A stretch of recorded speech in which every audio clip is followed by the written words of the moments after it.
Presenting the classics of Sam P. Chaladurai. Sam P. Chaladurai அவர்களின் போதனை களஞ்சியத்திலிருந்து 2 கொரிந்தியர் திருப்போம் 2 கொரிந்தியர் 4ஆம் அதிகாரம் 16ஆம் வசனம். ஆனபடினாலே நாங்கள் சோர்ந்து போகிறதில்லை.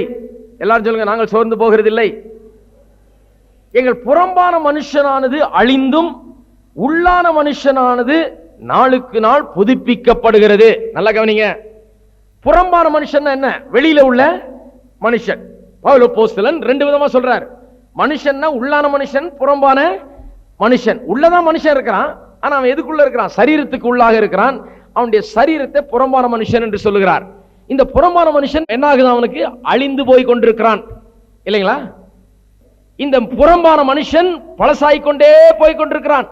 உள்ளான மனுஷன் நாளுக்கு நாள் என்ன ஆகுது? உள்ள அவன் புதிதாக்கப்படுகிறான். இப்ப எதுக்கு ரொம்ப கவனம் செலுத்துவீங்க? இது இன்னைக்கு இருக்கும், நாளைக்கு போயிடும். இந்த உள்ளான மனுஷன் என்ன பண்றான்? நாளுக்கு நாள் புதிதாக்கப்பட்டு கொண்டே இருக்கிறான். அமெரிக்காவில் ஒரு சபையில பிரசங்கம் பண்ணேன். நான் ஒரு தடவை பிரசங்கம் பண்ணிட்டு அங்கெல்லாம் ரொம்ப வெளியே நின்று ரொம்ப நேரம் பேசிட்டு இருப்பாங்க ஜனங்க. வெளியே வந்தேன். வெளியே வந்தா வயசான ஒரு கிட்டத்தட்ட 85 வயசுக்கு மேல இருக்குன்னு நினைக்கிறேன். 2 பேருக்கும், புருஷன் மனைவி. புருஷன் நின்று கொண்டிருக்கிறார், மனைவி அவருடைய கைக்குள்ள கையை கோர்த்து கொண்டு அழகாக 2 பேரும் நெருக்கமாக நின்று கொண்டு சம்பாஷித்துக் கொண்டிருக்கிறார்கள். அவர்களை பார்த்தாலே ரொம்ப அருமையா இருந்துச்சு காட்சி. வயோதிபர்கள், 85 வயசுக்கு மேல இருக்கும். அவ்வளவு அருமையா ஒருவரோடு ஒட்டி நின்று கொண்டு ஒருவரை ரொம்ப நேசிச்சு ரொம்ப அன்போடும் பரிவோடும் அவர்கள் பேசிக் கொண்டிருக்கிறத பார்த்த உடனே எனக்கு ரொம்ப ஆசையாயிடுச்சு. அவங்கள பார்த்த உடனே, நான் அப்பொழுது கல்யாணம் கூட ஆகலை எனக்கு. இவங்கள பார்த்த உடனே அடே அப்பா இப்படிதான் இருக்கணும் ஜோடினா நினைச்சிட்டு நேரம் அவங்கள்ட்ட போனேன். என்னை அறிமுகப்படுத்தி கொண்டு நான் பேசினேன். பேசின உடனே அவர் சொன்னார், இதுதான் என் மனைவி. she is the most beautiful woman in all the world. இந்த உலகத்திலேயே மிகவும் அழகான பெண் என்னுடைய மனைவி தான் ஐயா, இவள் தான் என்னுடைய மனைவினார். எனக்கு திடீர்னு தூக்கி சிரிப்பு வர்ற மாதிரி ஆயிடுச்சு எனக்கு. அந்த அம்மா பாவம் எல்லாம் சுருங்கி கூன் விழுந்து ரொம்ப வயசாயிருக்காங்க, நிக்க முடியாம நின்றுட்டு இருக்காங்க. ஆனா இவர் சொல்றாரு, இவரும் பெரியவர், இவர் சொல்றாரு இந்த அம்மா உலகத்திலேயே மிகவும் அழகானவர்கள் என்று சொல்லுகிறார். எனக்கு அந்த நேரம் புரியல. எனக்கு பாருங்க, இன்னும் கல்யாணமே ஆகல எனக்கு. இவர் என்ன சொல்றாரு, எப்படி இந்த அம்மா போய் ரொம்ப அழகானவர் சொல்றாரு, உலகத்திலே ரொம்ப அழகானவர் சொல்றாருன்னு எனக்கு புரியல. வேத வசனத்தின்படி பார்த்தாதான் அது புரியுது. அவர் இந்த வெளியில உள்ள மனுஷனை பார்த்து சொல்லல, அந்த அம்மாவுடைய சரீரத்தை பார்த்து உலகத்திலேயே இவர்கள் அழகானவர்கள் சொல்லல. இவர்களோட இவ்வளவு நாள் வாழ்ந்தபடினால கிட்டத்தட்ட 60 வருஷத்துக்கு மேல வாழ்ந்திருப்பார்னு நினைக்கிறேன். இவர் இந்த அம்மா வெளிப்புறமாக அறிந்து வைக்காமல் உள்புறமாக அறிந்து வைத்திருக்கிறார். அப்படிதான் ஆகுது. திருமண உறவில் என்ன ஆகுது? கல்யாணம் பண்ண போற ஆளை பாருங்க, எனக்கு 5 அடி 4 அங்குலம் வேணும், வெள்ளையா இருக்கணும், மூக்கு இப்படி இருக்கணும், மொழி இப்படி இருக்கணும், எல்லாம் கேட்பாங்க. அதுதான் முக்கியம் அவனுக்கு. ஒரு பையனுக்கு பொண்ணு பார்த்தாங்க, எல்லாம் பார்த்து எல்லாம் சரியா இருந்துச்சு. அந்த பையன் கடைசியில வேணான்ட்டாப்ல. நான் கேட்டேன், ஏன்ப்பா வேணான்னு? நல்ல பொண்ணு தானே, நல்ல ஆவிக்குரிய பொண்ணு, நல்ல இது எல்லாம் இருக்கு, நீ கேட்டதெல்லாம் இருக்கு, நீ ஏன் வேணான்னு? ஒரு 2 இன்ச்சு கம்மியா இருக்குங்க உயரம். இந்த ஆள்கிட்ட என்னத்தை சொல்றது? அந்த ஆளுக்கு 2 இன்ச்சு தான் ரொம்ப முக்கியமா இருக்குது. உலகத்துல வேற எதுவுமே பிரச்சனையே இல்லை அவருக்கு. அந்த 2 இன்ச்சு வேணும். இன்னும் 2, நான் கேட்டதை விட 2 இன்ச்சு ரொம்ப கம்மியா இருக்குன்றார். விலைக்கு சொல்லி பார்த்தேன், விளங்கல. ஏன்னா வயசு 24, விளங்காது. அப்ப விளங்குறது ரொம்ப கஷ்டம். அந்த 2 இன்ச்சு முக்கியம் இல்லப்பா, அதை விட முக்கியமான விஷயங்கள்லாம் இருக்குது. அதுக்கு ரொம்ப முக்கியத்துவம் கொடுக்காத, ஓரளவுக்கு பார்க்க வேண்டியதா. அதுக்கப்புறம் முக்கியமானது எதுன்னு பார்த்து அதன்படிதான் டிசைட் பண்ணணும். இதெல்லாம் பார்க்காத அப்படின்னு சொல்றேன். அந்த தம்பிக்கு விளங்க மாட்டேன். சரி பாஸ்டர், சரி பாஸ்டர் என்கிட்ட தலையாட்டிட்டு அப்புறம் போய் செய்ய வேண்டியதை செய்துட்டாப்ல. விளங்கல, அந்த வயசுல விளங்காது.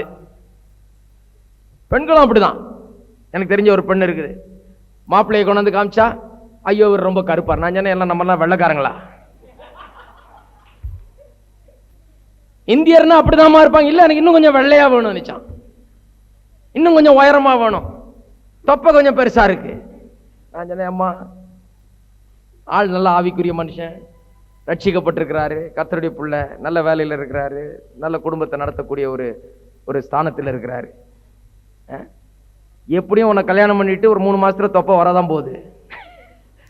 இந்த தொப்பையை பார்த்தெல்லாம் ஏமாந்துடாதுன்னு சொன்னேன். விளங்க மாட்டேங்குது. ஏன்னா வயசு அந்த மாதிரி. நாம் சின்ன வயசுல என்ன பண்றோம்? எதுக்கு முக்கியத்துவம் கொடுக்கிறோம்? இந்த சரீரத்துக்கு தான் முக்கியத்துவத்தை கொடுக்கிறோம். அதுதான் ரொம்ப பெருசா தெரியுது. நம்ம உள்ளான மனுஷனை அதை பற்றி பேசினா விளங்காது.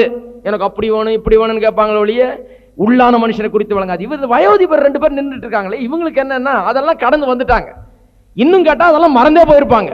ஹலோ, 65 வருஷத்துக்கு முன்னால இந்த அம்மா எப்படி இருந்ததுன்னு அவர் ஞாபகம் வச்சுட்டு இருக்க போறாரு. அவர் அதெல்லாம் மறந்து எத்தனையோ காலம் ஆயிருக்கும். அது பெருசும் கிடையாது அவருக்கு. அது எப்போ போய் அது ஒரு நிழலாட்டமா கூட இருக்காது அவர் மனசுல. அதெல்லாம் போய்விட்டது, அந்த காலம் எல்லாம் போய்விட்டது, அதெல்லாம் மறந்துட்டாரு. இப்போ அந்த அம்மாவுடைய உள்ளான மனிதனை அவர் காண்கிறார், உள்ளத்தை அறிந்து வைத்திருக்கிறார். அந்த அம்மாவை மனசார நேசிக்கிறார். 85 வயசான பிறகு அவர் சொல்லுகிறார், உலகத்திலேயே மிகவும் அழகான பெண் இவள் தான் என்னுடைய மனைவி என்று சொல்லுகிறார். அவர் எதை சொல்றாரு? உள்ளான மனிதனை சொல்லுகிறார். திருமணமானவர்களுக்கு கொஞ்ச நேரம் பேசுறேன், திருமணம் ஆகாதவங்களுக்கு பேசியாச்சு. திருமணமாகி கொஞ்ச நாள் என்ன ஆகுது? இந்த சரீர பிரகாரமான அழகு முக்கியம் கிடையாது. அதுக்கு பிறகு என்ன அழகு முக்கியமா இருக்குது? உள்ளான அழகு. அவர் நல்லவர், அவள் நல்லவள், அப்படிதான் பார்க்கிறோம். அருமையானவள், இனிமையானவள், உள்ள நல்ல குணங்கள் இருக்கிறது, அதை தான் ரொம்ப முக்கியமா எண்ணுகிறோம். வேத வசனமும் அதைத்தான் போதிக்கிறது. 1 பேதுரு 3ஆம் அதிகாரத்தில் பார்த்தீங்கன்னா, மயிரை பின்னிதனாலும் பொன்னாபரணங்களாலும் இதெல்லாம் சொல்லி இருக்குது. விலையுயர்ந்த வஸ்திரங்களாலும், அதெல்லாம் ஒண்ணு விலையுயர்ந்த வஸ்திரம் போடக்கூடாது, மயிரை பின்னக்கூடாது, பொன்னாபரணம் போடக்கூடாதுன்னு சொல்லல. இதையெல்லாம் விட அருமையான அலங்கரிப்பு ஒன்று இருக்கிறது. அது என்ன அலங்கரிப்பு? உள்ளான அலங்கரிப்பு. ஹலோ, இந்த மயிரை பின்னக்கூடாது, பொன்னாபரணங்கள் அணியக்கூடாது, வஸ்திரத்தை விலையுயர்ந்த வஸ்திரமா தரிக்க கூடாதுன்றவங்க தான் மூக்கு இப்படி வேணும், கண் இப்படி வேணும், நிறம் இப்படி இருக்கணும்னு கேட்கறாங்க. இன்னைக்கு கேட்டா நகை போடக்கூடாது, இப்படி போடக்கூடாது, அப்படி போடக்கூடாதுன்றாங்க. அதை சொல்லலாங்க. நீ என்னத்தையோ போட்டுங்கன்றார் ஆண்டவர். போடுறதுல என்ன இருக்கு? நம்ம போடுறது நம்ம சரீரம், நம்ம மூக்கு, நம்ம காது, நம்ம கழுத்து, என்னத்தையோ பாட்டிக்கிறோம். நம்ம அதுல பெரிய முக்கியத்துவம் கிடையாது. எதுல முக்கியம்? உள்ளே இருக்கிற அழகை நாம் வளர்க்கிறோமா?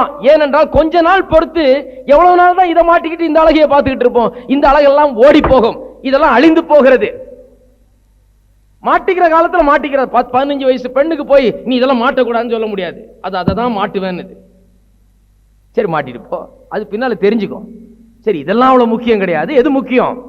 உள்ளான அழகு. எத்தனை பேர் ஆமேன்னு சொல்றீங்க? இதை மாட்டி நான் என் நரகத்துக்கு போவேன், தப்பு. அதை மாட்டுறதுனால நரகத்துக்கு போகல, அது போவோம். எல்லாரும் அப்படிதான் இருக்கிறோம். நான் சொன்னேன் இல்லையா, வாலிபர்கள் எப்படி பெண்களை தேர்ந்தெடுக்கிறார்கள், ஆண்களை தேர்ந்தெடுக்கிறார்கள், அவளுக்கு விளங்காது. அவள் அப்படிதான் இருக்கு, அப்படியே விட வேண்டியதான். கொஞ்சம் சொல்லி தரலாம், அவ்வளவுதான். எப்ப விளங்குது? வளர வளர நாம் என்ன பண்றோம்? திருமண உறவிலே உள்ளான மனுஷனை நேசிக்கிறோம், உள்ளே எப்படி இருக்கிறார் என்று பார்க்கிறோம். அதுதான் நம்மை கவருகிறது. அதுதான் அந்த ஆளோட நம்முடைய திருமண உறவிலே ஒரு நெருக்கத்தை ஏற்படுத்துகிறது. இது உள்ளான மனுஷனை ஒருவர் அறிந்து கொள்வது. இல்லைங்களா? அநேக பேர் அந்த ஸ்டேஜுக்கு வர்றதில்லை. ஆக மனுஷன் ஆவியாய் இருக்கிறான், வெளியிலே சரீரம் இருக்கிறது. புறம்பான மனுஷன் அழிந்து போய் கொண்டே இருக்கிறான், வயசாகி கொண்டே இருக்கிறது. உள்ளான மனுஷன் புதுப்பிக்கப்பட்டு கொண்டே இருக்கிறான், இன்னும் வர வர ரொம்ப நல்லா ஆயிக்கொண்டே இருக்கிறது. எத்தனை பேர் நினைக்கிறீங்க வெளியான மனுஷன் அழிந்து போயிட்டே இருக்கிறான போட்டு அதை ஒட்ட வச்சு ஒன்றும் பிரயோஜனம் கிடையாது? அமெரிக்காவில் பிளாஸ்டிக் சர்ஜரி பண்றாங்க. 60 வயசு ஆணையோ பெண்ணையோ கொண்டு போய் 25 வயசு மாதிரி ஆக்கி கொண்டுறாங்க முகத்துல. சரீரம் முழுவதையும் அப்படி ஆக்க சொன்னாலும் ஆக்கிடுவாங்க. ஆனா உள்ள ஒன்னையும் மாத்த முடியாது. எலும்பெல்லாம் அப்படி போயிட்டு தான் இருக்குது. வெளியில பார்த்தா அப்படி இருக்கும், 25 வயசு பெண் மாதிரி இருக்கும் முகத்தை பார்த்தா. ஆனா வயசு 65. கொஞ்சம் அப்படி ஒட்ட வச்சு ஏதாவது பண்றாங்களே ஒழிய உண்மையாகவே உள்ள ஒண்ணும் பெரிய மாற்றத்தை ஏற்படுத்த முடியாது. ஆகையால் நாம் ஆவிக்குரிய ஜீவிதத்தில் போக போக போக இந்த வெளியான காரியங்களை ரொம்ப கவனிக்காம என்ன பண்ணணும்? உள்ளான காரியங்களுக்கு அதிக கவனம் செலுத்த வேண்டும். ஏன்னா நாம் உள்ளான மனிதன் தான் என்ன பண்றான்? புதுப்பிக்கப்பட்டு கொண்டே போய் கொண்டிருக்கான். வெளியே வயசாகி கொண்டே போகிறது. இன்னொரு 10 வருஷம் போனீங்கன்னா எல்லாமே நிறைய இருக்கும்னு நினைக்கிறேன். முடி போகாத வரைக்கும் லாபம். அதுக்காக மட்டும் ஜெபிச்சுட்டு இருக்கேன். எல்லாமே நிறைய இருந்தாலும் இருக்கும், ஆனாலும் உள்ள இன்னும் அழகா இருப்பேன், உள்ள இன்னும் அருமையானவனா இருப்பேன், உள்ள ஆவிக்குள்ள நல்லா இன்னும் பலப்பட்டு வளர்ந்து இன்னும் அருமையானவனாக மாற வேண்டும். அதுதான் என்னுடைய குறிக்கோள்.